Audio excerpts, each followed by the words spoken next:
નામ તમારું શું? રમણભાઈ ટોપલાવાળા. જમાઈભાઈ ટોપલાવાલા. પછી અહીંયા કને શું કરો છો?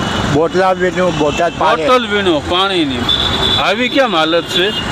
આ નાવાનું પાણી ઠંડીમાં નહીં નવાતું. ઠંડીમાં નથી નવાતું? કપડાં તો મૂકી રાખ્યા છે. કયું ગામ તમારું? અમદાવાદ. મેમદાવાદ. બેન છે ખાલી. બેન છે. બેન સાસરીએ હશે ને બેન તો? અમદાવાદ ઘરે એને સોંપી દીધું.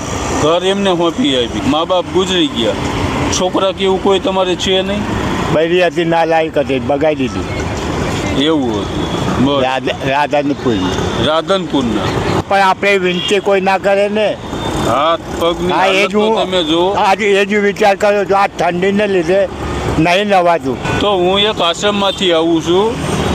આશ્રમમાંથી ત્યાં કને ખાવા પીવાનું, નાવા ધોવાનું. આશ્રમનું કામ માર્યું નહીં. આશ્રમની અંદર છે ને તમને અહીંયા કને સારો ખાટલો આપશે, ગાટલો આપશે, તકીઓ આપશે, ઓઢવાની ચાદર આપશે, નવા કપડાં પહેરાવશું. બાલ દાઢી આમ જુઓ તો આ બાલ નહીં. કેવી તમારી હાલત છે? પગને તમારી હાલત જુઓ તમે, કેવી તમારી હાલત છે. તો હાલો હું તમને લેવા માટે આવ્યો આશ્રમ ઉપર. ઓ માસી અહીંયા આવો તો. ઓળખો છો તમે અમને? એ તો રોજ બેઠા હોય એમને બાળ બચ્ચા હ ક્યાં કન? કંટોળિયા વાસમાં. એ કંટોળિયા વાસ હે ને હા. એ ખાલી બેણી અને ઘરે જા હવે.